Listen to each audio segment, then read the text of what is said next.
March 8th, 2024. A date that will live in infamy. The San Jose Sharks have traded Tomas Hertl to the Vegas Golden Knights.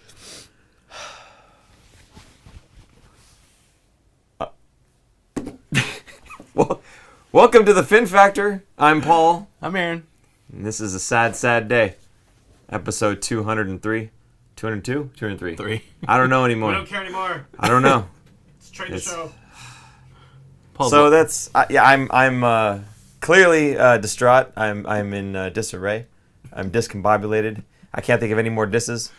Somebody in the chat had said, did anybody else think that you were being punked when you heard the news that Hertl was going to Vegas? I mean, I wasn't expecting that, obviously, but I was hoping that the Sharks would make some trades. And it's funny because the deadline's 12 p.m. Pacific, but there's always stuff that gets announced either like right at 12 or even a little after because the paperwork gets filed to the NHL and they take a while to go through it. Yeah. And when you're getting a bunch of trades coming at the deadline, you can't get it all done. And after the fiasco last year with Vegas, forgetting about the or not knowing about the no movement clause of how do you not know?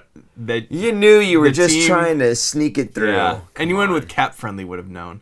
So anyway, I think they've been doing their due diligence this year way more than they were before, and that kind of took a little bit while. But yeah, man, a lot came in there at the end. Yeah, I know. That was the first domino, and then it was just like one after another, after another, after another. And even with Duclair, when Duclair got traded, because we didn't even put that one down, but so Duclair gets traded like yesterday, and it was okay. That's seems like a month ago now. I know, right? It's a lot of trauma, right? Yeah. But yeah, so that trade went down. I was like, okay, we kind of figured, and we hadn't heard anything else, and we're thinking, is anything else going to happen here? Like, again, we got no more days. It's hours at this point, right? So It's just kind of like when is the last domino going to fall, or the next one at least. Right. And holy, it just kind of all came tumbling down all at once. Now, today, actually, we were at Solar for America Ice, which is where the Sharks practice. And not we, but we as in my family, my boys, we were there for a tournament, 10UA, 10UBB, that's what they play. Mm-hmm. And so we were there already. And so as this is going on, all the kids are freaking out. Like, Hertl's got traded, and oh my God. And there's one guy after another, the names start popping up, and everybody's just kind of like, what is going on, And it was just funny because, like, all these teams that are all coming there for these youth playoffs, and all these parents, everybody's just going, what is the deal? So it was just it was a whirlwind of emotion today with the trades, with the kids playoff games, which they did really well, by the way, and just again, one thing after another, and yes, I felt like there's no possible way they got this right. There's no possible way that they got this right, that Tomas Hertl was traded to the Vegas Golden Knights. Are you kidding me? He's gonna have to wear that ugly gold bucket. And it's not like Hertl's a rental player. No, where he'll be gone after this season. He's got six more years? 6 years left on the contract, and well, you know what? Let's just start. We'll get into it in a second, but let's go ahead and go into the terms of the trade. Sure. Okay. So, first of all, I think we have there you go, the thank you graphic, Super Producer Jason. Thank you for putting that up there for us. I know. He's so good. We've got a picture of him young, and it's just going to make me cry. But so there is the trade details. So David Edstrom, who is I think 18-year-old forward centerman who is playing currently in the SHL, that is the Swedish top league. Swiss or Swedish? Swedish. The top league in Sweden. I need a Swedish flute. So there's that. Okay, him. Great. And by all accounts, he sounds like a really solid player. Two-way exactly. Center. A two-way center. Yeah. He's defensively responsible, but he's very much a playmaking type as well. So it almost felt like Logan Couture light. I don't know. Like that's what I was thinking. Swedish Couture. But I don't think as offensively talented as Couture. Like less offense than Couture has. He's 18, but so... I mean, no. Like his potential Right. wouldn't be Couture. Couture's potential was like 70 points was like a really good season for him. Sure. I think this guy he won't get that much, but for sure a good shutdown kind of two-way defenseman or centerman. Yeah. Pretty much everything that Quinn wants right now on the team because there aren't that many forwards that are doing so well defensively. But should be a good third line center, and we're starting to see the pieces kind of fall together for the future of the Sharks. Absolutely. And when I first heard this trade, right, again, I was going, man, there's no way. But I saw, now this was the screw up. It said Hertl gets moved with salary retained. We'll get to that in a second. But so Hertl gets moved, and coming back was Edstrom, the first and 2/3. And even then I'm thinking, I don't know if I really like that. Because again, I have reasons, which I'll go into in a second, but I wasn't sure that I really liked that deal. And then I heard that no, they screwed that one up. Probably because it doesn't make sense the other way around. We sent Hertl and 2/3 to them and got a first and Edstrom. And my head, and there's the trade details again. So this is what's actually went down. And originally when they said this, the 2/3 were on the other side of that equation, and I was still not overly enthusiastic about it. Yep. I don't like this very much at all. There's only one reason I think that, okay, I can see it making sense, and it's if you look at Tomas Hertl as an expiring asset, right? He's 30 years old. Mm-hmm. He has 6 years left on his contract. And not the best of knees these days. Fair enough, but as you had said last show, it's not a big deal. It's just orthoscopic. They're just cleaning it out. He'll be back this season. And if he was on a playoff team, he would be. And guess what? He's now on a playoff team. And what is Vegas doing that I swear the NHL is going to put a stop to this? Circumvention. Both Stone and Hertl on the IR that are going to come back miraculously, perfectly ready to go by game 1 of the playoffs when the salary cap no longer matters. I think the league, I mean, even on, I think it was NHL Network, Mike Johnson was on there, and he was just laughing, going, of course Vegas did this. Of course he's going to be back for playoffs.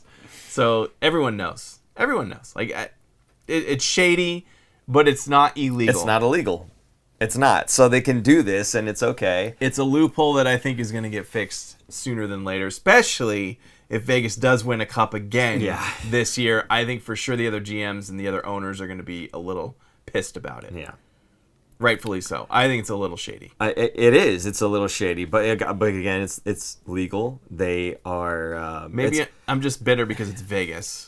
Well, that's part of it too. But it's in the like video gaming community, this is what we would call a creative use of in-game mechanics. Yes. Right? Yes. So it's not cheating. It's not like...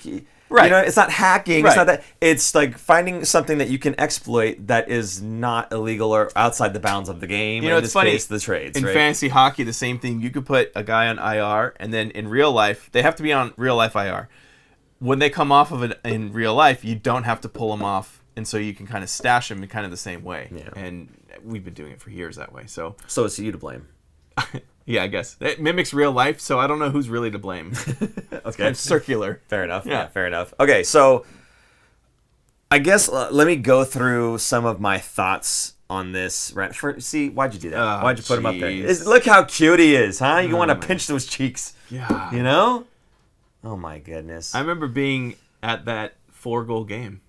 I was there for that. And when it happened... I mean, at that point, it was a blowout already with the Rangers. Yeah. When it happened, everyone was kind of like, how did that go in?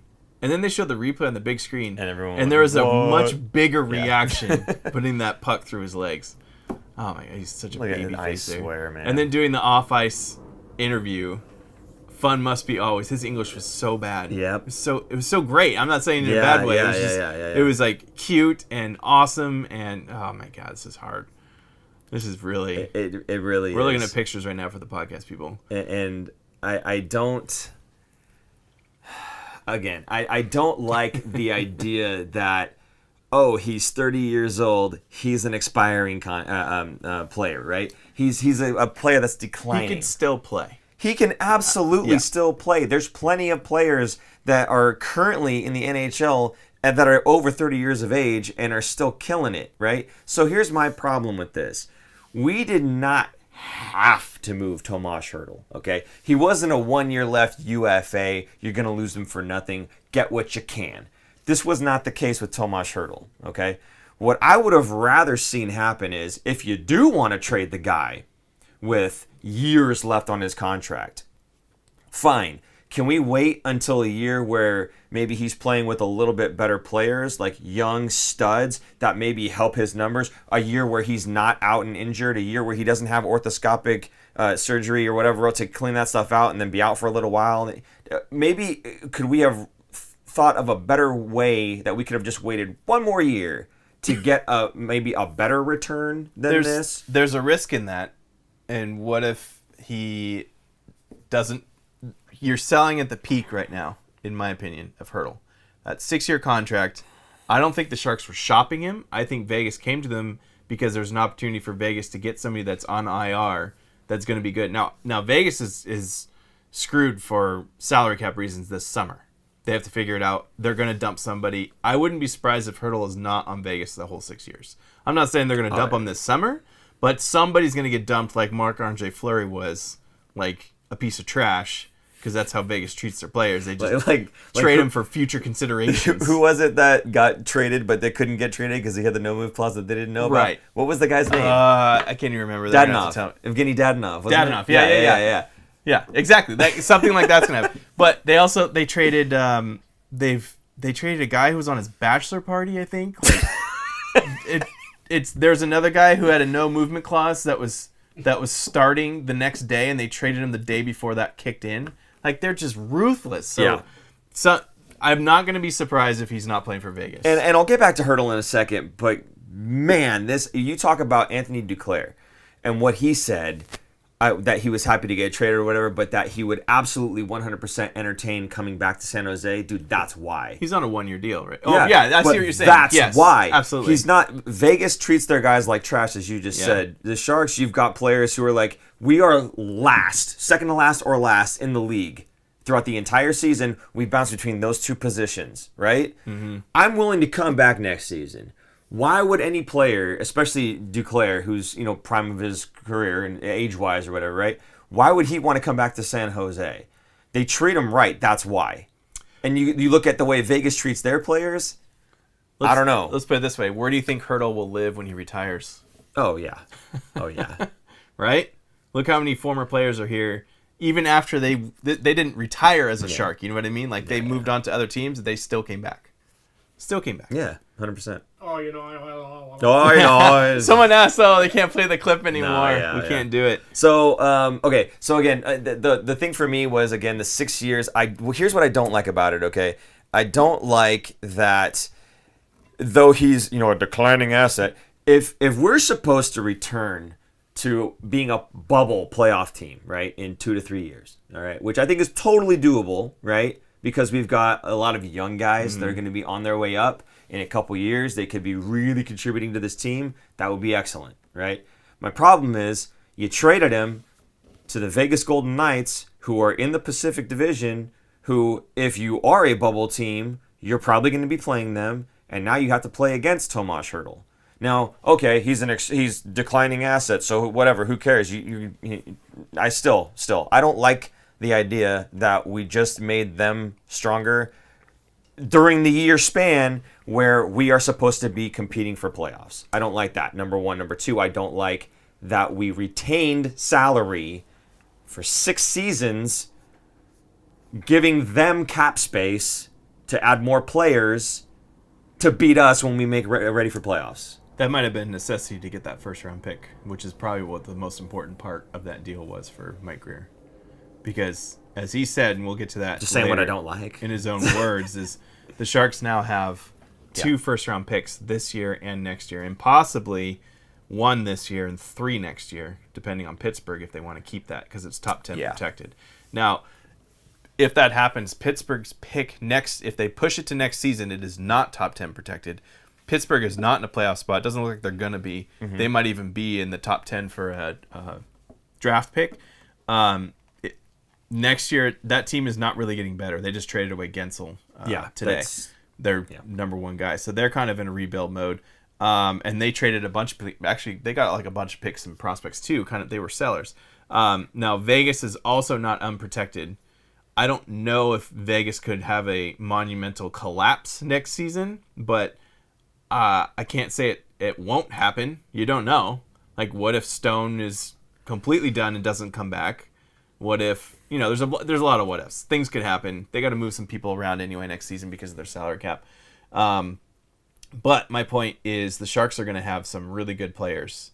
And who knows what happens in the offseason. There could be some more movement.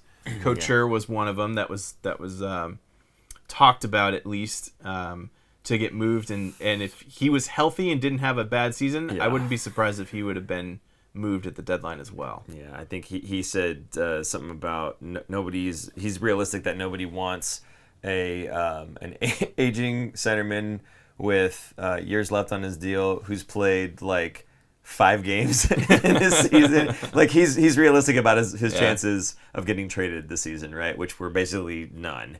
So it would have been nice for him to kind of jump back in, get himself going again, show everybody like, hey, I was injured, but I'm back. And then potentially get moved, right? But with him getting injured again or just going back out, obviously no team is going to be willing to throw their hat in for that one. And if they did, the return for him would be peanuts, because of uncertainty, So I've said a little bit about my thoughts on the Hertl trade. Okay. A couple things. One, I do want to get to a lot of these comments because I know people are saying stuff. So many, it's flying by. There's another side of this table, and I want you to be able to say what you got to say. So. I think right now Hertl's value is never going to be higher than it is now. You said you wanted to see him play and get some stats. He's already had history of his stats being really high, so I don't think it would, even if with better teammates and the younger guys up and coming, I don't see him getting that back to where he was, 3-4 years ago, whatever. I think this was the highest his value is going to be. He had a great year this year for the Sharks when he was healthy, better than last year. Last year was kind of a down year.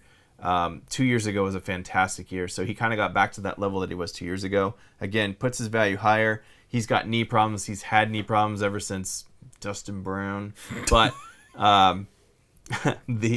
he that we shall not name, but I just did. Dustin Brown. I think that really kind of messed him up, and the orthoscopic thing I think is related to that injury, just cleaning it out and getting him back on the ice again. But I think the value for Hertl was never higher. I think the retention, it sucks that they had to retain salary because it does help Vegas. I'm happy. Edstrom sounds like he's going to be a pretty good, legit third line center for the Sharks. Now, if you think about it, let's think 2-3 seasons down the road right now. You got Will Smith, who's probably going to be the number one center. Eklund could play 2. I don't know. They might put him on the wing. I'd rather him on the wing, yeah. But he could be the 2-line center, second-line center. Besides, where do you put Celebrini? Right. I'll get to that in a second. I'm just talking about right now, currently what they have. Right now, yeah. They have now Edstrom, third-line center, Bstead, who's going to be, probably could be a third-line center, but as a fourth-line center, and that man is huge and fast as your fourth-line center, that's going to be scary. Down the middle, looks like it's going to be set. Mm-hmm. Granted, they could get Celebrini. It could only get better, I think. I don't think they're going to lose people. Couture's probably going to be gone. Granlund's going to be gone. All the guys that are there right now are just kind of holding in a holding pattern until the young guys are up and coming, right? Get traded, think about when Hertl was coming up in the league. He wasn't the first line center until maybe 2 years ago, 3 years ago, at best. Yeah. Couture was always, Pavelski, Thornton, Marlowe, then Couture, then Hertl.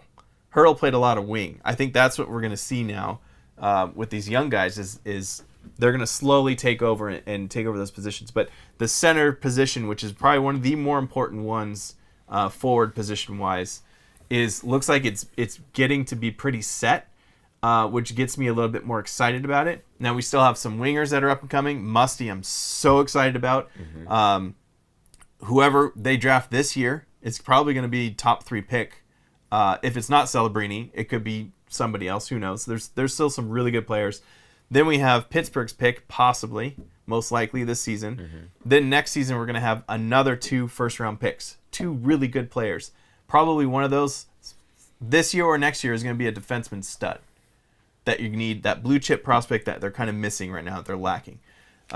We did get a couple. We'll get into this in a little bit, but I don't love the trade, but I understand the trade, and I also understand that there's market prices for what teams would pay for. Yeah. And I don't see any other team able to take on Hertl's contract like that.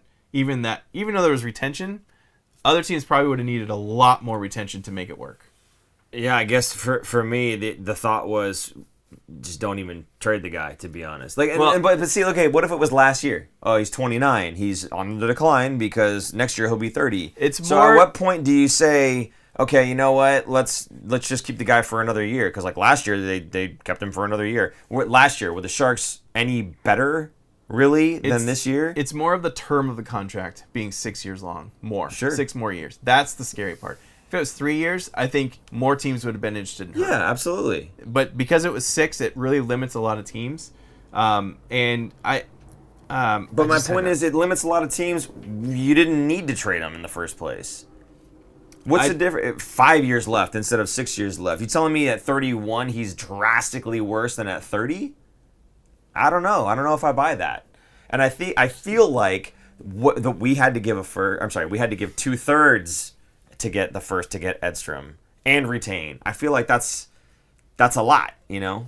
I think if the next season, 5 years left, yes, he's 31, but at 5 years left, and you show that, hey, his knee's fine, he's playing, he's good, assuming that's what's going to be the case. That third-round pick, it's one next year, not this upcoming draft. 2025 and 2027. Right. So, and I get that in 2027, it's so far out, who cares? You're going to get that back in another trade or somewhere anywhere. So who cares, right? Yeah. I get that. But it is still an asset that you have to trade to get back. So you are making it's not free. It's asset management. Absolutely. And I am confident that down the road, Greer's going to be. There's going to be more pieces next year, and even this offseason that are going to get traded. They're going to recoup those assets back. I'm sure they will. I'm sure they will. If you could trade 2 future third-round picks for a first-round pick for today or next season, I guess, because it's not for this upcoming draft, but the one after. To me, I think it's worth it because you have so many assets that you're still going to be selling that you're going to recoup them. If that was the price to get a first-round pick out of Vegas unprotected, who knows what could happen? I don't think that Vegas would straight up do the first for 2/3. I think obviously the other players... I'm saying they're probably like, we'll give you a second-round pick unless you give us some more, or a third-round pick unless you give us some more, and they'll say, okay, let's kick in some more draft picks coming your way with Hertl so that we can get that first round. What's it going to take to get that first round pick? Sure. What was it? Anthony just said, Aaron, you're putting a lot of hope on draft pick selections. History has shown Sharks do not draft well and develop. However, there is a completely new regime in the last 2 years, and from what they've done in the last 2 seasons, I think it's hard to say 2 drafts ago, because Greer was hired 2 days before the draft. He didn't really have a hand in all that. Yeah, and Anthony, I think, and correct me if you think I'm wrong, but I think Anthony's thinking about the ones from the Doug Wilson era, which was there was like Goldobin and Mirko Mueller, right? Those types of guys. Anthony, if those are the guys you're thinking of, I 100% agree with you. Those were not good picks, right? But again, I mean, we take a look at some of the guys that we've brought, like Eklund is, of course, a perfect example of this, right? He was kind of the last draft pick from a Wilson, right? It was Doug Jr. picked him, right? So I think Eklund has certainly panned out well. Now it's a matter of, do they have the development people in place? And this season, as well as last season, with Greer coming in, he bolstered the development group more than anything else. Yep. So if there is a point in time on the Sharks franchise where development has had more focus than previously, it is right now. So hopefully that bodes well for the guys that are coming in, that they've got a good, solid developmental core helping them get through and become NHL caliber players, and not just kind of waft around like the other 2 guys that I had mentioned previously. But yeah, Anthony, I 100% understand your concern. But I have to agree with Aaron. I think with the new regime and the focus that they've put on development so far, that they're probably going to be in good hands, and I think the franchise will be in good hands with those younger players for years to come. Let's do our roll call question now that we're here. So, roll call, tell us where you're watching from, and how are you? How are you doing today? Emotionally, how are you guys? Welcome to therapy. That's what we're here for, right? We're here. Sharks therapy. All right. Want to go to the next trade? Next, I guess, big trade? I guess it's, well, okay. The Duclair trade, did we even write that one out here? Because that happened yesterday. Yeah, it's down here. Okay. Should you want to talk about that one first, or do you want to go with what? No, let's go in order, because Jason's okay. My pissy bad. now. My bad. New Jersey Devils. The Sharks traded the New Jersey Devils. Of course they did. Yeah. For Kahkonen is going to be a New Jersey Devil. This is interesting because they also traded, I believe, for Allen out of Montreal, if I'm not mixing up my teams here. So they have 2 new goalies coming in, which is crazy because their goaltending has been horrendous. Vanecek was a good goalie last season. He had an incredible year with New Jersey. He was good, and then Schmid also came in. Both of them this year were just, I don't know what happened, dumpster fire. Dougie Hamilton's been out, their main defenseman. That was a big part of it. But Vanecek will not play for this season. He's on IR, and he's not going to come back. So he will be around because his contract is full. He's got one more year. It was 3-year contract. He's got one more year okay, left, yeah. So he's got one more year left. So now our goaltenders look like... I want to say $3.4 million, by the way, but go ahead. We got Blackwood and Vanecek, 2 former New Jersey goalies going into next season. I hope they both totally pan out next season and just complete studs, lock it down. Well, Blackwood's been playing pretty good on a very bad team. But, yeah, Blackwood and Vanecek, the goalies, that's going to be about, looks like, was that $5.7 million towards goaltending? That's not bad. Not at all. Compared to other teams. But we'll see. Maybe those 2 guys could also get flipped next season for maybe a 3rd-round pick, would you say? What? Next season we can flip them for get those 3rd-round picks back. No. Just giving you some grief there. Thanks. Anyway, so Kahkonen and Kahkonen goes to New Jersey, and New Jersey sends Vanecek and a 2025 7th-round draft pick. There's a lot of 7th-round draft picks that were traded today in multiple different years, so it's kind of funny. But yeah, I mean, I don't mind this. It's kind of a reclamation project once again coming out of New Jersey, which Mike Greer had a lot of ties with the front office in New Jersey, so it makes sense. Again, going back to the Doug Wilson interview that we had years ago, I kind of asked him the question, how does a trade get started? And just kind of run us through this. And he basically told us it's like a good old boys club. It's a lot of guys played with each other. A lot of the GMs have played with each other. Yeah. They know each other. They talk to each other a lot. So, of course, Greer having his ties with New Jersey and even New York Rangers is another one. So it makes sense. What are you it's giggling funny like because a schoolgirl over I here? just lots of comments on the screen. I love watching seeing the comments coming in. But yeah, no, it is like you said. It's kind of that good old boys club. They kind of have all known each other for quite some time, and it's just something that they kind of go back and forth with each other on these things. And I think Doug Wilson said it best. It's not you trying to win the trade. It's not you trying to get one over on the other guy so much as you're trying to find common ground with someone else where you can make a trade that's going to work for both parties, right? And sometimes it seems like one guy is getting fleeced over the other, but you still have leverage in these trades, right? Mm-hmm. Like if you know that this guy he's 1 year left on his contract, well, they have to get rid of him. If I don't really need that player and there's 4 other ones just like him somewhere else, well then yeah, you're probably not going to get what he's actually worth. You're going to get what he's worth in that moment, which isn't as much because I can go somewhere else, right? Capitalism at its finest. But yeah, it's I think in terms of the Kahkonen trade here, we all thought Kahkonen was moving anyway, right? So this one isn't a big surprise, and it's certainly not a gut punch, as someone else had said how they were feeling. As I was looking at the feelings that were coming in, somebody said they felt gut punched. This one to me wasn't a gut punch, right? This was we saw this one coming, right? We saw the Duclair trade coming.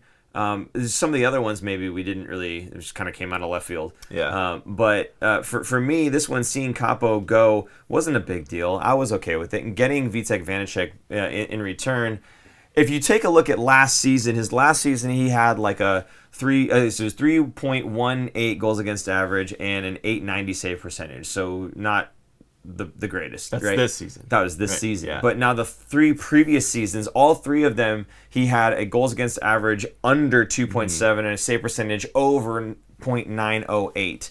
So this could have very well been a goalie stats that reflect the team stats. It's amazing right? when you take away your top defenseman for the year.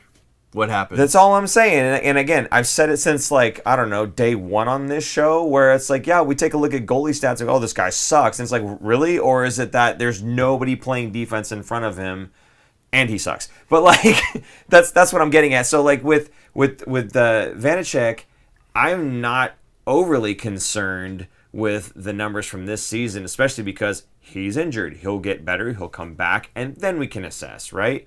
And if he does okay, like you said, we could flip him for a 3rd or 2. But I think this could be a good trade for the Sharks for next season. Again, it takes a good goalie out of the rotation. Yeah. It helps us lose games this season. We have a goalie that we can plug in that might be just as good as Blackwood. We don't know, right? I mean, they moved Blackwood before they moved Vanacek, right? Mm-hmm. So for them, they had a reason for doing that. So if Blackwood is doing okay, maybe Vanacek comes in next season and plays okay too. Who knows, right? But this could be a nice 1-2 punch in goal for next season. For this season, Blackwood's out right now. Kahkonen's been shipped out. Vanacek is IR. So we're gonna lose more games, folks. Yeah, we're going down, baby. So we have more first-round picks. Yeah. Absolutely. In the following season. I'm 100% cool with that. So yeah. The Zamboni driver. Oh yeah, what's his name again? The Zamboni driver that beat Toronto. I just posted E-Bug. that the other day. Yeah, the E-Bug. I forget his name. You know he was 42 Yeah. when he did that? That's so amazing. I just sent that to my buddies today, and I go, there's still hope, boys. Hey, I'm we 42. can still get our first NHL win here. Anyway, so that's really all there was on the Capo Kahkonen trade, I think. Yeah, are you good with that one? Yeah, I mean, I thought he was leaving Yeah. too at some point. I didn't know where he was going to go, but New Jersey Goalie Were you makes okay sense. with the return? Is this what you were expecting as far as a For return? Kahkonen? Yeah. I wasn't expecting much, I guess. And I wasn't sure if they were going to get a better draft pick only or what. And then the debate is, what's he worth, really? Because he's a rental player. So to get Kahkonen, you're getting a 7th-round pick and a player that's signed next year, a goalie that could be decent and a good reclamation project. I don't mind it. To me, it's fair. I like it. I think it's more than fair, 100%. Yeah, I do like it because I think, if anything, if you like Vanacek, now if you're just taking a goalie back for no reason, whatever, but if you like Vanacek, the fact that you've got him locked up for another season and they gave you the 7th, right, as opposed to the other way around, which is only a 7th, really. Like, who cares? But like at the same time, hey, Joe Will likes a 7th-round pick. He does. But my point is, they are adding value Yes. coming the other way, right? Now, granted, he's injured, but the Sharks aren't exactly looking for stellar goaltending right now, so it's okay. David Ayers is the Zamboni driver. There you go. Yeah. Thank you. Mountain who Goat. was that? Mountain Goat.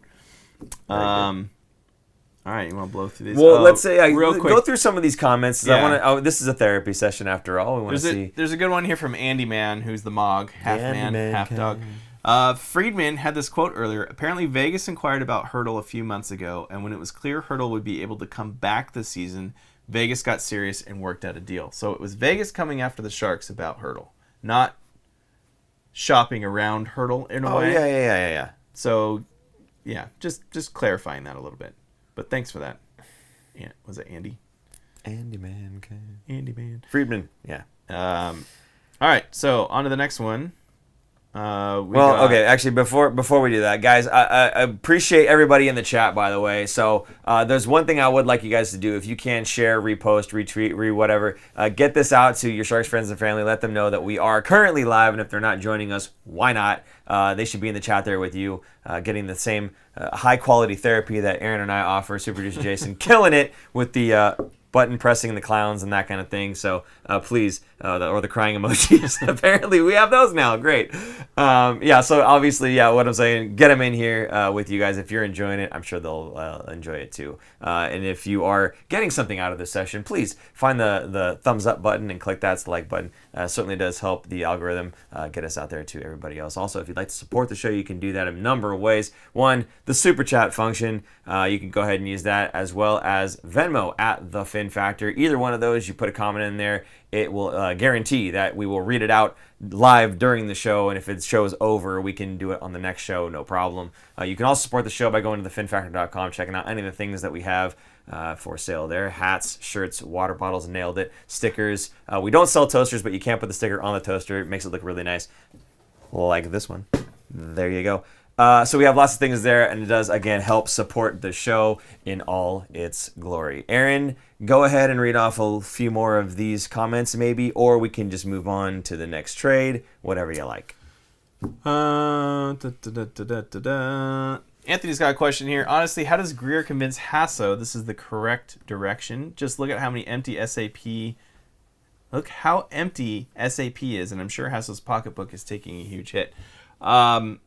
I don't think Hasso, not that he doesn't care, but I think just based on everything that I've heard from him, he has this Sharks team as a hobby, really. I mean, most owners, they're hobbies. They're not really like super invested. There's not, for every Mark Cuban out there who's heavily invested in at every game and sitting in sideline, there's more owners that are just, I own a sports team, and I like to brag about with my rich friends that I own this sports team, and we've won X amount of championships, blah, blah, blah. They don't really care. He's not bragging about that right now. His everyday... Allegedly. But they're not money makers. It's an investment. Yeah. The whole point of sports teams is not to make money, not to break even or even make money. It's an investment where you bought it for $100 million, and when you're done with it, when you're done with your toy and you want to sell it, it's now worth $1.5 billion because you've invested money into it. You've helped the infrastructure, the arenas, you upgraded stuff. You've done all kinds of things. So, no, I don't really think that Hasso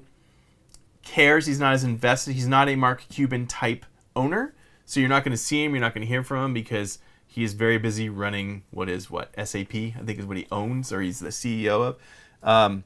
So he's just a very busy person. Anyway, I'm not trying to knock what you're saying here. I understand what you're saying.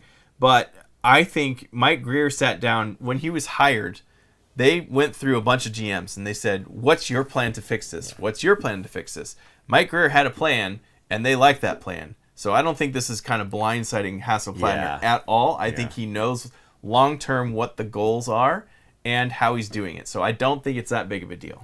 Yeah, I think just like Greer knows what his path is, and that his path is going to involve a lot of pain, right? And we'll have a clip from Greer later on in the show. I don't want to try to do it now because Super Producer Jason will get mad. But essentially, I think that the Sharks fans get it. They get that there's going to be some pain before we get better, right? And there's no way that Greer, just like you said, blindsides Hasso with a rebuild. Oh my gosh, we're rebuilding? There's nobody in the seats. Greer obviously comes up to him and says, look, we're going to go through a few years where there's nobody in the seats. Understand that. But if you want butts in seats, this is what we got to do. We got to go through this painful point so that we can get to the point where we're drafting good, solid young players, right? Not flops, not guys that are going to be 29th overall that may as well be 50th overall, that you're really rolling the dice on, right? Guys that are at the top of their leagues, right? Those are the types of guys that we're going to bring in, solid, that we can't miss. You can't go wrong with a top 3 guy, right? So it's going to be a painful process, but in order to get there, this is what we have to go through. And I'm sure that Hasso knows and understands that, and knows and understands that in the years right now we've got nobody in the seats. It's a precursor to hopefully some glory days, something that he can then brag about, saying, look how many championships we've won because we went through this painful process and I okayed it, and man, what a good decision that was, and now I'm going to sell it for $1.5 billion or whatever, right? Yeah, let's put it this way. If the Sharks land Celebrini and he's playing next season, along with Will Smith and Musty, how many season tickets are going to be sold for that? there will be butts in seats. Right? Yes. I think so. Look at Chicago with Bedard, right? Absolutely. And when Bedard got hurt for that 4 to 6 weeks, it was empty. It was a shell because he sells tickets. That's the Sharks are tanking to get that next superstar player on their team that will sell tickets. Number one jersey sales. Hertl was that player, but not anymore. You had to bring Hertl up again, didn't you? No, I'm just saying, like, because people are upset that Hertl was traded, and Anthony Sanchez is very angry and thinks that they need a new owner because of it. And I understand your point. I'm not saying it's wrong either. I have a different viewpoint on it. So I think it's time for the next generation of talent to come in and to get that cupboard stocked full of prospects that can push those players that are in positions already in the NHL to be better. And even the all-star players or the superstar players that are going to come in, same thing. You have players behind them that are going to push them. There's a complete rebuild. Greer's come in and has to put his own mark on this team and change it how he wants to do it. Yeah. It's nobody wants to see the sausage being made, right? They just want to eat it. Something we've used many times on this show, and it does work. I like that. Thank you for bringing that on board here. So, okay, so we're talking about the Antony Duclair trade now, correct? Okay, so there you go. Thank you, Antony Duclair, for your many years of service with the San Jose Sharks. Hey, he had a job and he did it well. He had a job and he did it. Okay. He did it okay. I mean, he didn't just come in here and say, I'm ready to get out of here. Yeah. He invested. He was working in the community. He was doing a lot of stuff. Absolutely. And again, to his credit, he said, I would not mind coming back. Right. So here are the trade details that we got on the screen right now. Okay. Yeah. So it's Antony Duclair going to the Tampa Bay Lightning with the Sharks 2025 7th round selection, something we will miss dearly. And then which we already recouped. The defenseman Jack Thompson, along with the Lightning's 2024 3rd round selection, coming back to San Jose. So we're happy with this one. There you go. Welcome, Jack Thompson. Jack is a 21-year-old, 6'1", 185-pound, right-handed shooting blue liner. He led the Syracuse Crunch on the blue line, all blue liners on that team in points. So he's one of these guys that I was looking at the elite prospects for just something quick on him, and it said he's aggressive in the offensive zone, but he's essentially what it boils down to in the defensive zone is he shies away from contact and he's all stick. So he likes to kind of keep his distance, not be too physical, and just kind of like poke check and rely on that. Yeah, exactly. Okay. And that's unfortunately the exact same way my son plays, and it makes me angry. Got to get your body in there, kid. You know, and they're going to teach him, though. They're going to teach him the NHL level. You can't get away with just poke checks. These guys are far too crafty with the puck. Even like the lowest level fourth line, you know, he's got concrete hands. Right. Even that guy's going to be able to move the puck fairly well when it comes to stick handling, and certainly going to use his body to protect it and to punish you for trying to get it. So I don't know. I'm feeling like he's got the skill set offensively, but this could be a very watered down version of like an Erik Karlsson where he uses his stick for everything, doesn't like using his body for anything. But when he's in the offensive zone, watch out, right? He already had an assist tonight in his absolutely debut for the CUDA. And that's awesome because it's like he didn't know the system. They probably just said, "Hey, kid, go play." You know. So is this a Kalen Addison, a taller Kalen Addison, an offensive type? Minded defenseman? Yeah, he's more offensively minded from everything I've seen about him so far. Better than Kalen Addison. I would hope so. Okay. Well, I mean, maybe ceiling wise, we'll say that way. Yeah, ceiling wise. I didn't mean like he should be playing on the Sharks, but yeah. But I mean, currently he's in the AHL and he was in the AHL again with the Syracuse Crunch. Kalen Addison, you could say what you want about the guy. Maybe you feel he belongs in the AHL, but currently he's an NHL defenseman. So. He's got that over Jack Thompson at least. Technically, I guess everybody on the Sharks is an NHL caliber player. In a very technical sense, yes, I would agree with you there. But I don't know. I think he can pan out and be something good. I just hope he doesn't turn into like the Ryan Merkley, right? The guy that is okay at the AHL level offensively, but he just can't make it. Right? He has the size. He's big That's boy. helpful. Yeah, I think so. Yeah. Like, even if you're not, if you are just a stick-checking type of defenseman, if you still have the size, I think that's going to go a longer way than if you didn't. Yeah, and if they pair him up with a very defensively minded guy like, I don't know, Ahoychuk. We'll get to that in a minute. But anyway, yeah, if you pair him up with somebody that can help him out, right, and where you kind of got the yin and the yang that can balance each other out, I'm sure that works out okay for him. But, it's interesting because the Sharks have quite a few guys now that are good defensive prospects. Henry Thrun being one of them now too. Mook Madulin. Unfortunately, they shipped off Gavanke back to, what was it, Germany? Yeah, I think they he just wanted to go back. They released his contract. Yeah. But that would have been another one there too. But then, of course, this guy Jack Thompson. So there's actually quite a few, not just new defensive talents, but offensively gifted defensive talents.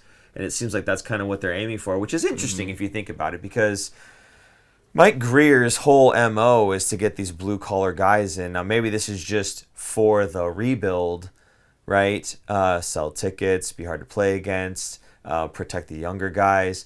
Maybe after the rebuild is kind of on its way and those young guys are now NHL acclimated, maybe that blue-collar style of play kind of shifts away a little bit and we start getting some more of the skill players coming in. We'll have skill players. Well, we'll have them right now. But I'm saying maybe he'll deliberately pull in other guys that would match that better. UFAs, you mean? Yes, free agents, that kind of thing, right? Although I still love the Justin Bailey types, and I would love to see them, be a part of this team moving forward.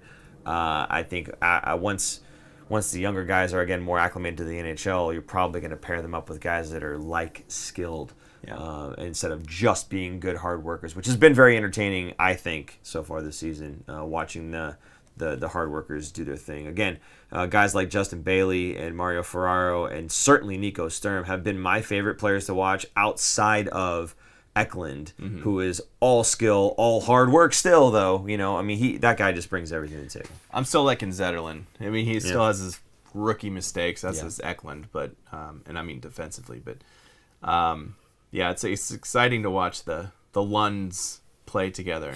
The Lund line. Granlund, Eklund, Zetterlund. I like that. Thompson, again, nice that he's right-handed shooting as well, right? Those are always kind of a little bit more coveted. So, I think a good trade, a good pickup for Mike Greer and the San Jose Sharks. For a rental guy. For a guy that's, exactly. Yeah. For a rental guy who, and honestly, you take a look at, they got this guy who's an AHL defenseman. They got a seventh. They gave up a seventh and they got a third as well, right? Antony Duclair is a pretty solid player. If Antony Duclair says, I want to make good on that idea of coming back to the Sharks, back next season. Can you imagine? Thank you for your defenseman. Thank you for your third. Before. Yeah. You helped us lose this season. Thank you very much, and we get the guy back. What if they win a cup? Yeah, that'd be great. Good for them. And then he comes back. Same thing. I mean, whatever. If they win a cup, he ain't coming back. Well, he wants repeat. Come on. We'll see. Maybe he'll sign a 1-year contract and then come back after that. Yeah. One could hope. But anyway, so that's kind of all the details there on the Antony Duclair trade. I don't know if we have anything in the comment section maybe that's worth pulling out for any of this stuff so far. No, it's flying too fast. No, going too fast. Yeah. Y'all need to slow it down just a bit. Man can't read that fast. Okay, so you want to move on then? Sure. Okay, moving on. Moving on. This one is the one that shocked me. Okay, you fire away. Detroit Red Wings traded for Radim Simek, who has been playing in the AHL all season. He's been playing for the Barracuda.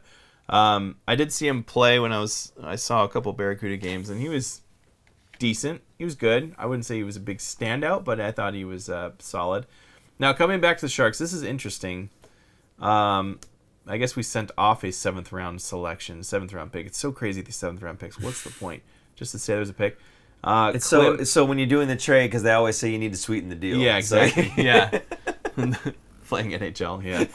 Klim Kostin. This guy is interesting to me because he was a first-round draft pick in 2017. He was the last pick in 2017, the 31st overall by St. Louis. However, he's already been traded twice now. This is kind of weird. So he got traded from St. Louis to Detroit and then Detroit to San Jose. I'm sorry, he was on Edmonton. third team. So he was on St. Louis, Edmonton, then Detroit, now the Sharks. So this is his fourth team since he's been drafted and not that long ago. Big boy, though, 6'4", 212 pounds. And he is, I think, a fourth-line grinder. So I think we're going to see him throwing his body around on the fourth line, and I'm excited to watch him because that is a large man. Kind of like another Justin Bailey, right? Yeah, he's a big human being. Apparently, the book on him is that he's just slow. Like I was looking through on X, Twitter. I was looking through there, and a lot of the Detroit fans were saying, "Good, like he's gone," right? So again, big red flag for me. But again, this is probably the type of player that Mike Grier wants. Big, heavy, if he's a hardworking guy, even if he's a little bit slow, right? If he's the type of guy that's going to have the puck and he's not going to let it go in the corners. You gave up a guy who wasn't even good enough to be on the Sharks. Yes. Defenseman, defensive core for an NHL caliber. Granted, he's a fourth-line player, but he's in the NHL. So you're trading an AHL player for an NHL player. And I guess a seventh-round pick. But they already got it back. So,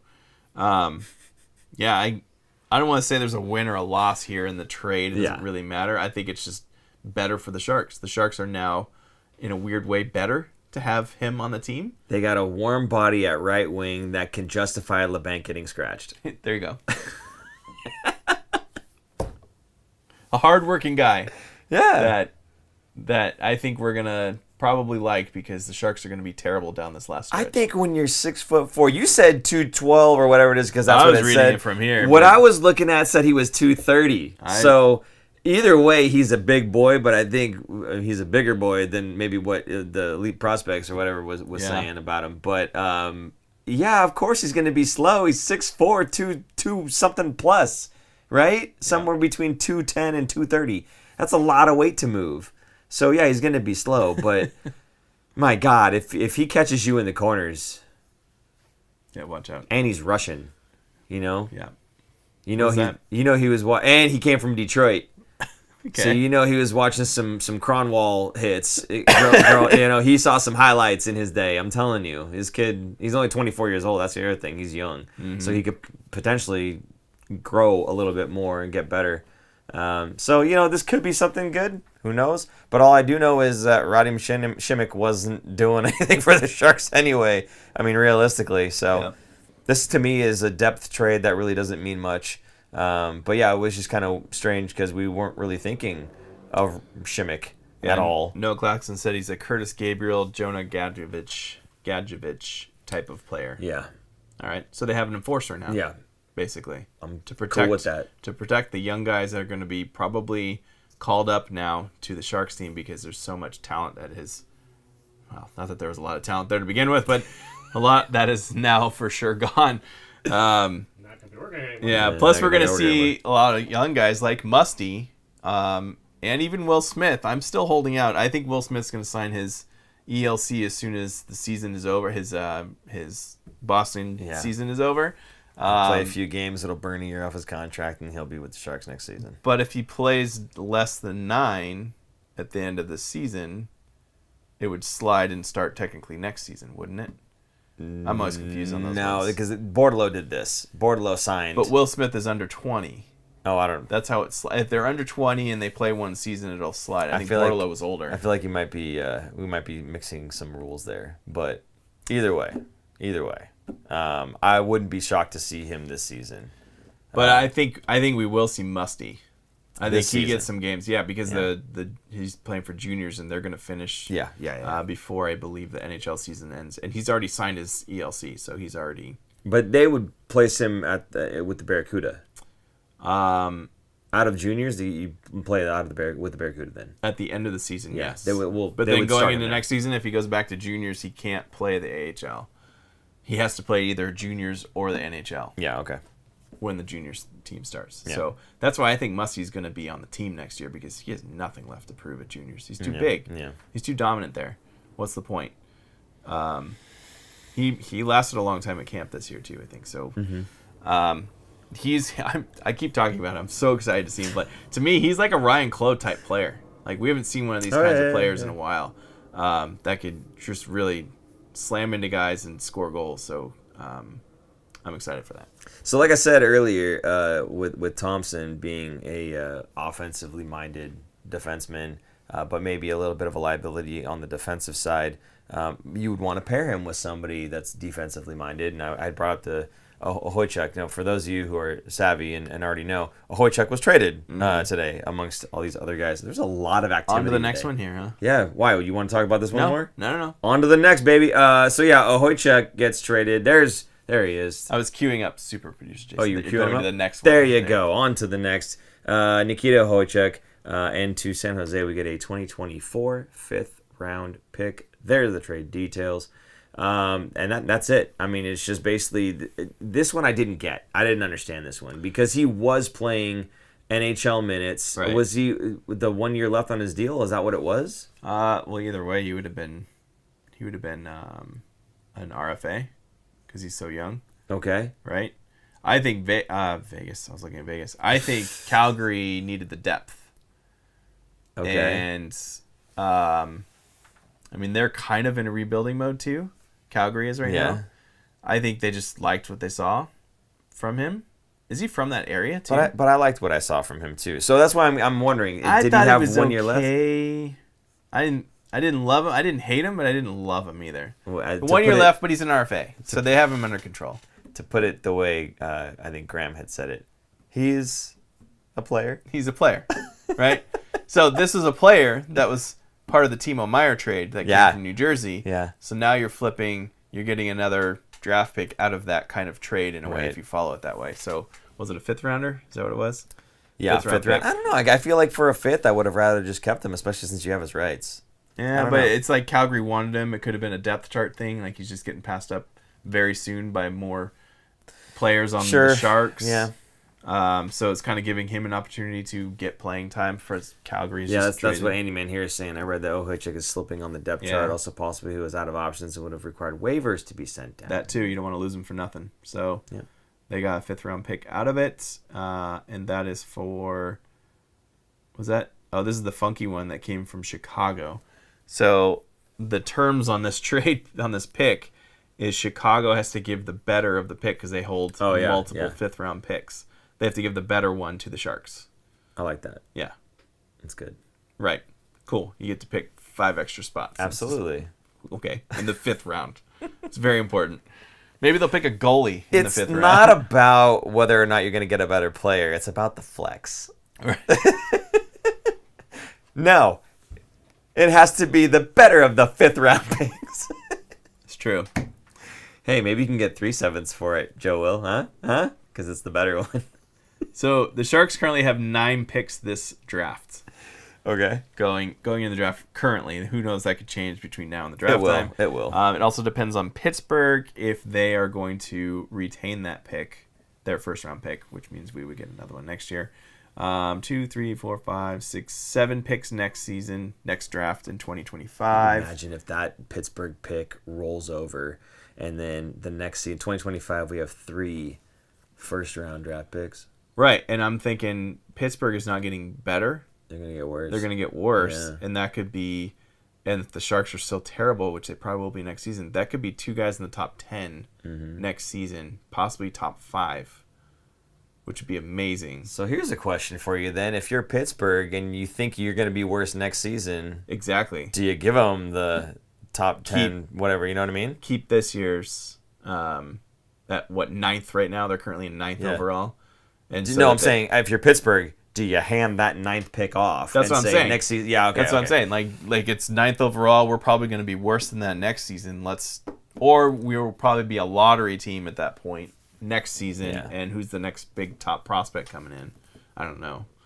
I just want to go back real quick and acknowledge that Erik Karlsson has gone from one bottom feeder team to what he thought was going to be a contender, and they're a bottom feeder team now. I feel bad for the guy. Yeah, there is the crying emojis. You didn't give me the Jersey, Karlsson jersey. I could have brought that down too. It's I don't mean to laugh, but is it like Karlsson? I don't know because like When he was with Ottawa, they were good until they weren't. But he was the only player on the team. Yeah. Kind of like how last year he was the only player doing anything on the Sharks. Yeah. He's got a... You can't ask for tons of money and then go play for a team that's going to be really good because they have no money left. So, and again, we've said this multiple times, it's crazy how Vegas seems to be able to do it, and a lot of it has to do with the fact that other teams are retaining salary for them, so they're getting all these players, and then obviously the IR, loophole thing that they're exploiting or whatever. But like, I just wanted to kind of go back and just, wow, poor Erik Karlsson just can't seem to catch a break with picking teams that were good, but like they're about to be on the decline, and then just signing with them for like long term. But is what it is. Oh, yeah. Oh well. Last trade really here to talk about, and it's again kind of a nothing trade. It's with the Buffalo Sabres here. Now this is goaltender Devin Cooley. Welcome, goaltender Devin Cooley. The Sharks send the 2025 seventh round selection to Buffalo, and they get Devin Cooley. Now the cool thing about Devin Cooley, if you haven't heard, he actually is a Los Gatos native. It's crazy. And you know what's even crazier? I talked to my son Jace, his coaches. Yeah. I was like, this guy Logan Cooley, he was born in Los Gatos, and one of them goes, "Oh yeah, we know him. Like the goalie coach coached him." Like, what? When he was on the Junior Sharks. Well, it wasn't Junior Shark. Well, I mean something else. So their team is the Cougars. I don't know exactly who he played for, but the goalie coach currently that works with the Cougars worked with him. And it's like, how cool is that, that you have like these guys in the organization that worked with the kid who's, it's pretty cool. Anyway, I just thought it was sweet. So yeah, Logan Cooley, he was welcome. undrafted, and he's only got 1 year left on his contract. So we'll see if he sticks around to next season. But it is cool. And again, because who are our goaltenders? No, I know, but Blackwood is hurt. Yes. He's actually going to be playing with Krona as the starting goalies. Cooley and Krona, who have no business being in the NHL, and yet here we are the last couple of weeks of the season. Okay, no, realistically, Cooley's going to end up playing in the AHL. They're going to call up whoever else. Who? There's somebody Who are they gonna call up? There's somebody else. Oh my! Oh, this is gonna get ugly. You saw Krona the other night. Here, look at there. Romanov? Romanov. So Romanov actually got the first star tonight, I think, in the Barracuda game. He still has hope, I think. So he's 24. He's and then the other one is younger. Mackie Niemi, who they were pretty high on when they first got him. Maybe not so much anymore, but those are two guys that, hey, they're going to get a shot whether they like it or not, right? We don't have anybody else. There's nobody else.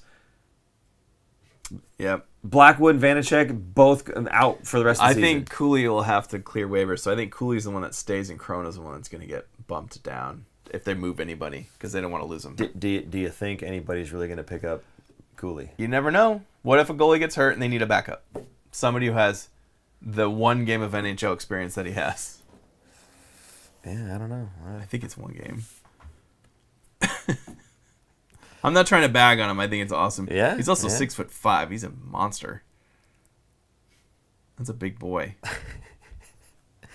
Well, fact, the takeaway for me was he's from Los Gatos, and it was just cool. I don't think he. Oh, cool. Cooley. It was Cooley. Cooley is cool. It was just Cooley.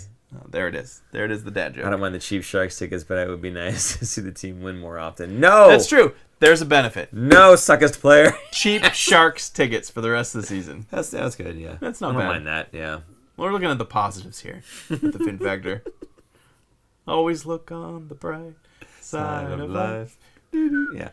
I think we're only allowed to sing 3 bars of that before they. Yeah. No, I'm a lumberjack. Yeah. Okay, so we've gone through all of the trades that had happened. Okay. There were 2 of them yesterday. That was Duclair, and there was something else, wasn't there? There's one other trade. Yesterday, I mean.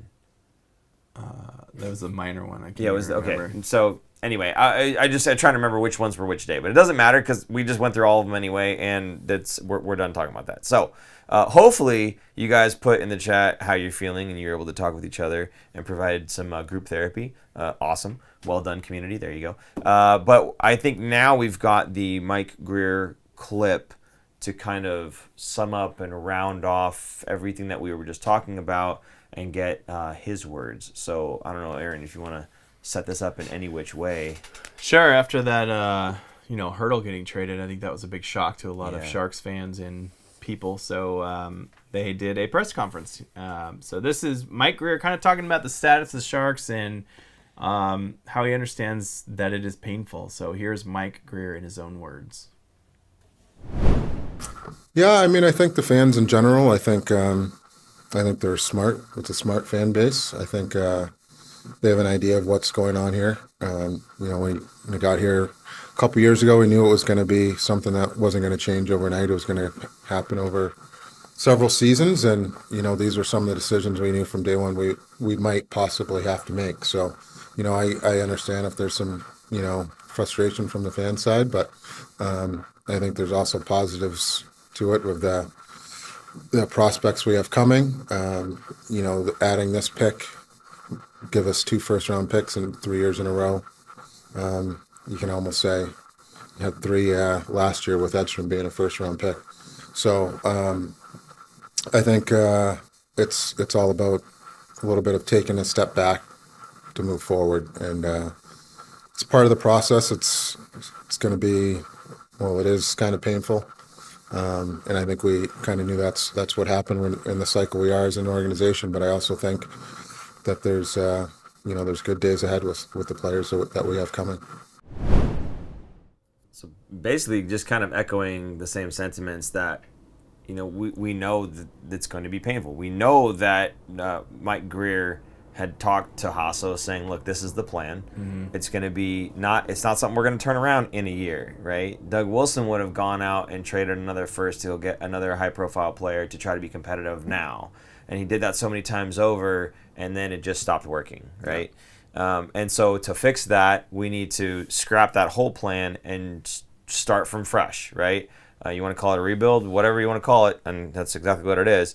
And, of course, Hasso had to have been on board with that because Mike Grier has the job, right? So he knew ahead of time that this is what's going to be. And maybe the fans didn't know. Some fans are, I don't want to say bandwagon, but maybe some fans just don't get how it works, right? There's so many like different buckets of fans. There's fans that go, you should torch the thing down, right? Just trade everybody and get rid of everyone. There's fans that go, those are my favorite players. Please don't trade them. I love them. Yeah. Like Hertl, especially because he's such a great guy. Then there's other fans that are like, you're not doing enough.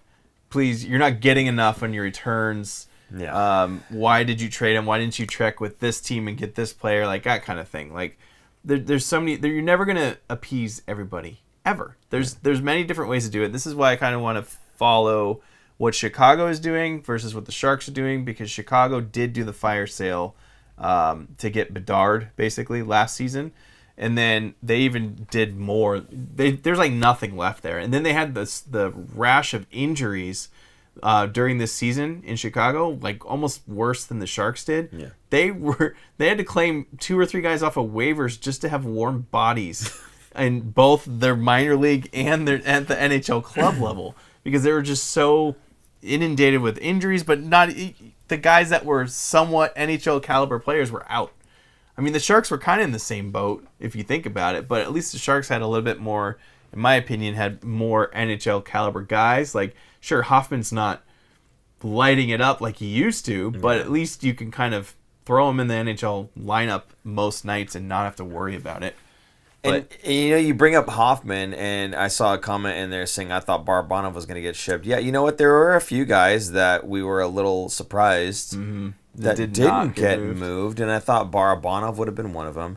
I was hoping Hoffman would have been one of them. He hasn't exactly had an earth-shattering year, and he hasn't really sold himself to anybody who might be a contender, right? Right. But I don't know. If you're looking for like third-line scoring winger, right? I mean, even on the Sharks, Hoffman's playing on the fourth line recently. So, But, I mean, if you were looking for that guy that if you put him with somebody who can get him the puck and you could just rely on his shot, right?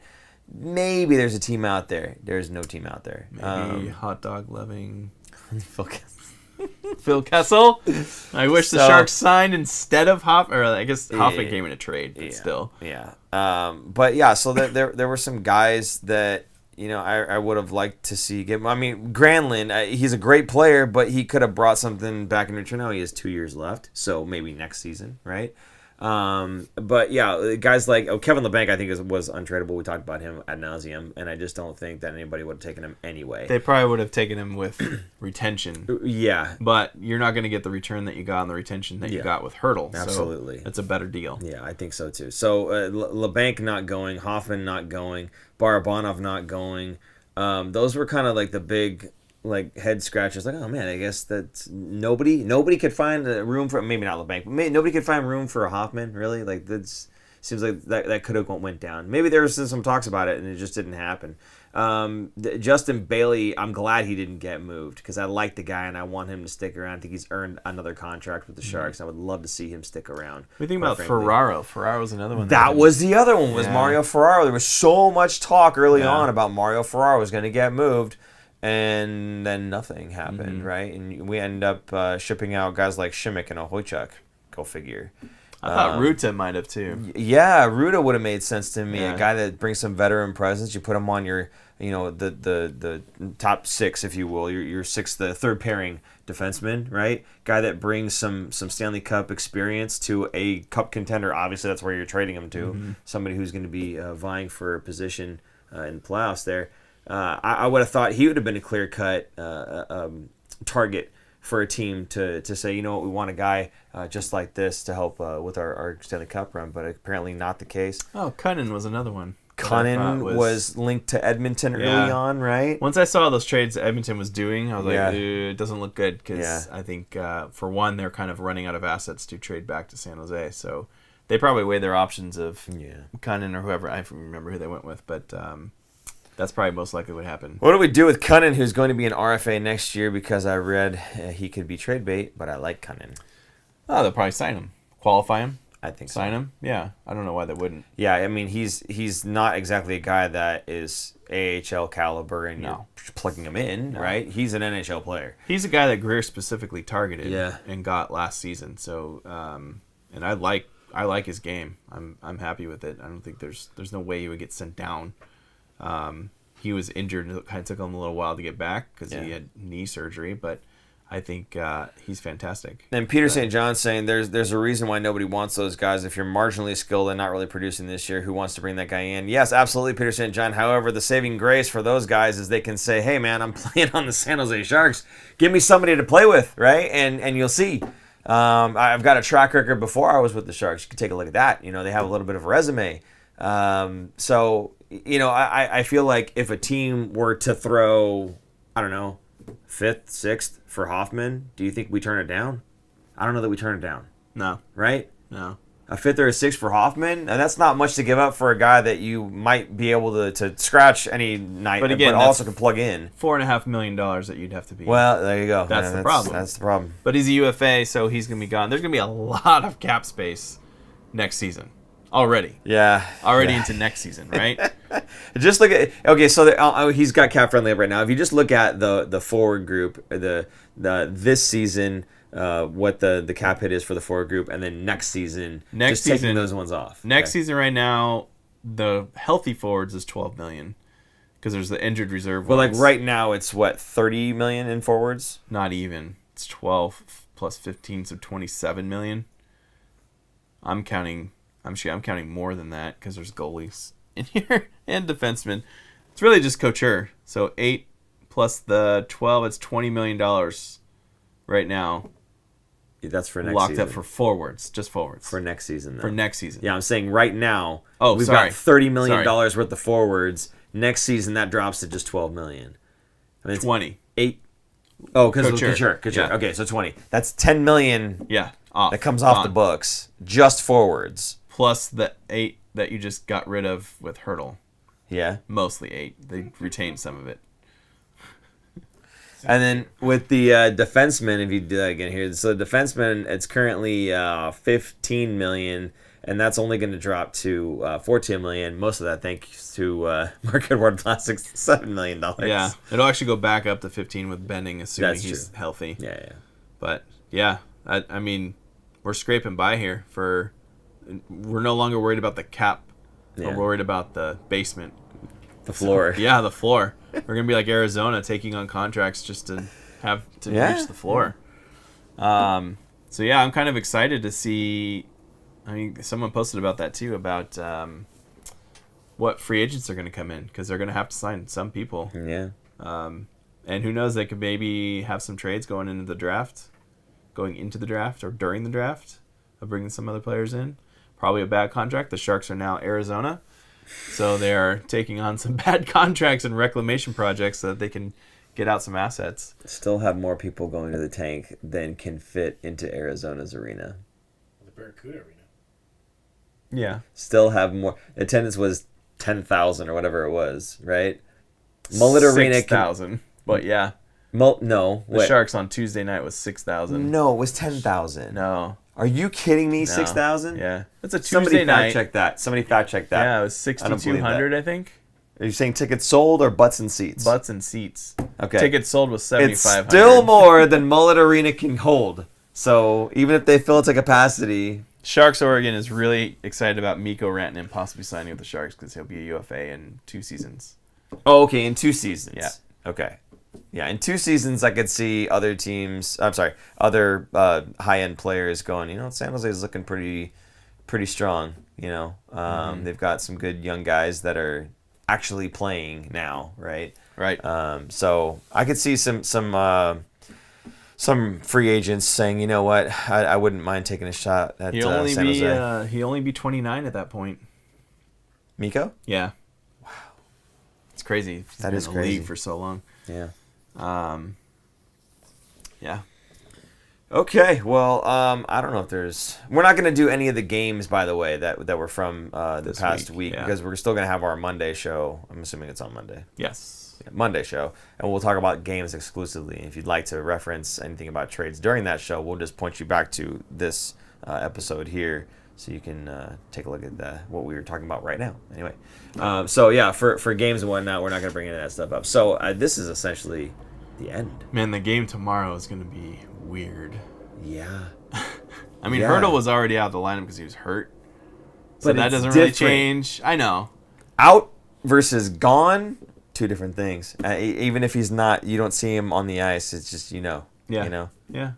I get it. It's like Joe when he's painting his models and he paints behind the thing that you can't Yeah. see. He paints the hand. If there's a shield right here, you'll never see the paint on the hand, but Joe knows. Joe knows. Joe You know, knows. and it's like with Hertl not on the ice. It's not because he's just out, because he's gone, and we will know. It's a sad, sad day. It's like he died. It's a sad day in Sharks territory.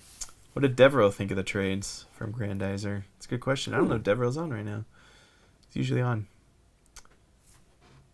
I'll ask We him. can sit and wait I'll for tell you Devereaux to that. Yeah. respond. Okay. Well, I mean, I guess do you want to go through some more comments? Well, I mean, next year, everyone's talking about they should sign Patty and Jumbo again to another 1-year contract, but next year is the Jumbo number retirement, yeah. which they announced was going to be next season. Yeah. So I think he's going to copy what Yager did and do the on ice, the warm up, skate out with the warm up with the team and be out on the ice. I can That'd see be cool. that, Yeah. and I can see everyone wearing beards, like Yeah, fake yeah, beards, yeah. and everyone wearing a 19 Thornton jersey. Yep. So that'll be fun. There's a sellout right there. See, we will have some sellouts. Yeah. One. I think that's could got to be be a one. giveaway where you give away the beard. It also depends on who's going to be on the team next season. If we see Will Smith, I think we'll see a lot more butts and seats because people are going to want to see that that high-end draft pick or the next high-end draft pick from this draft. Who knows where they'll be picking. So let's go through the names one more time so that everybody can maybe leave our therapy session Sure. with a little bit of inspiration. The names right? of the guys that are maybe not currently on the team, but that we're very much looking forward to being with the Sharks in the next year or two. Okay. So Will Smith being one. Eklund's already on the team, but I mean, playing alongside a guy like Will Smith could be a lot of fun. Quentin Musty is another one. So those are just some of the top forwards. Of course, whoever we draft this season at the draft, hopefully a guy like Celebrini, right? That could be very, very interesting. What other high-end Sharks forwards or defense do we have? Because we just grabbed this, what's his name, Thompson, right? Right. That could be one. Mook Madulin is a guy that is playing in the AHL, but should probably already be playing. I bet we see him make the team for sure out of camp next season. Yeah. Next season for sure. That's going to be a good young guy. Maybe Jack Thompson. Maybe. We'll see. That's the new one that just came in. Maybe we see Romanov make that jump as the backup into next season. Although we already have. Maybe not. Nah, they're going to want to give Vanacek. him. Yeah, I forgot. We have both. You're going to want to give those guys an opportunity to compete. Yeah, I don't know. There's not a whole lot still, but Luca Canoli. Is that Cagnoni? Another guy that's not Cagnoli. Luca Cagnoli. What kind of Italian? That's very Italian. Delicacies are you going to bring this guy at practice? Are you kidding me? Holy cannoli. Brother Cagnoli. Oh, how many Randy Hahn call-outs are we going to hear? Holy Cagnoli. Nick is saying 74-point D-man is Luca. Right. Yeah. I could see that. You know, it's very interesting. The Sharks have grabbed quite a few guys that are offensively gifted at the blue line. You would think that they would be maybe a little bit scared off. Nah. They need one of them to make it. They got like 4 of them now. Well, make it to the NHL. Yeah. Like, stick at the NHL. Yeah. It's a lot of shots to take there. Oh, look at this. Joe's got Joe Sharabati. Cagnoli. I apologize for butchering your name, Joe. UFAs for 2024. Stamkos, Gensel, Bertuzzi, Shea, Marchessault, Zadorov, Tarasenko, Henrique, Teravainen, Verana. I know I'm missing a lot, but that's what it somewhat looks like. It's funny. Tarasenko met with Greer in San Jose over the summer. I don't know if you remember that. I do.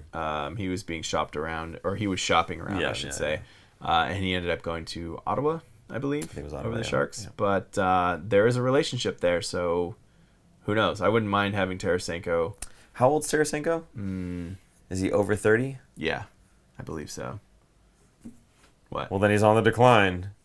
Well, I don't think he's in the future, but he'll certainly help the Sharks, and he's 32. It's just exactly his Hertl. Right, I get it. Okay.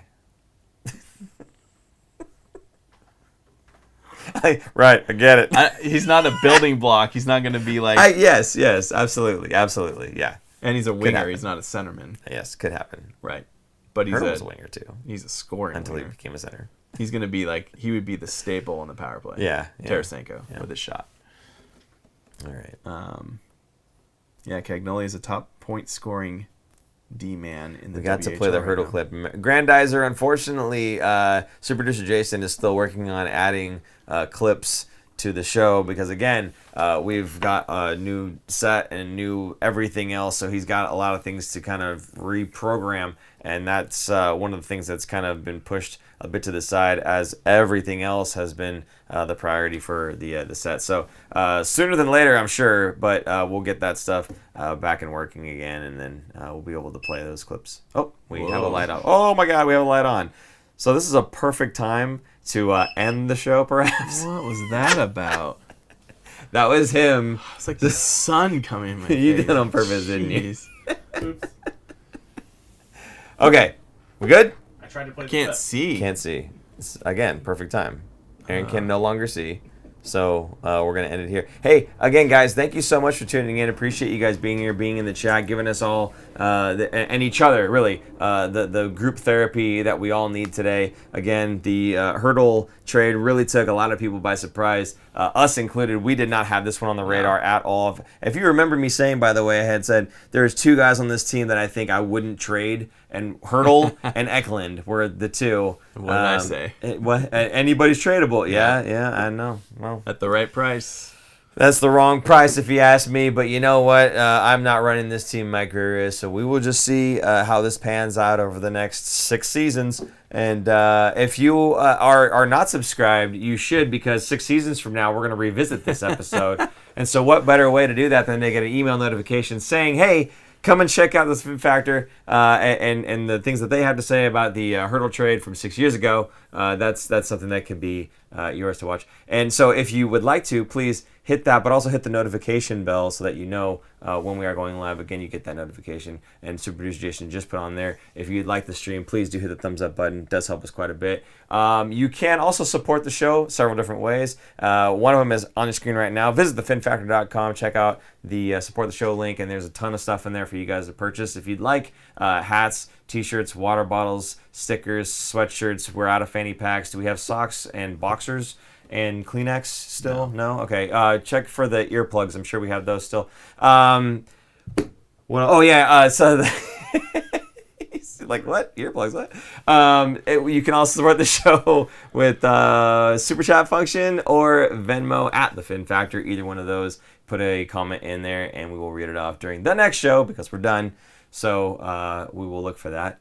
Is there anything else you'd like to say to the people? No, thanks. And thanks for commiserating with us and joining us for the show. It was quite a shock today. It was a lot going on. Yeah. 12 o'clock today. Yeah. All those trades came in real fast. That's crazy to me too, is that it wasn't like yesterday and throughout the day, Right. or like at the beginning of the day, and then it was like at noon, and then things just kept trickling in. I'm going, isn't the trade deadline over? Like, my goodness. You always got to give it a couple hours. Yeah, I guess it's got to be a couple of hours for it to actually... Yeah, anyway. So, again, thank you guys so much. We hope that this has been helpful for you. It's therapeutic for us every week. So we like passing that benefit on to you guys. So, for Super Producer Jason, I'm Paul. And I'm Aaron. And we will see you guys Monday. on Monday. Bye-bye. Bye.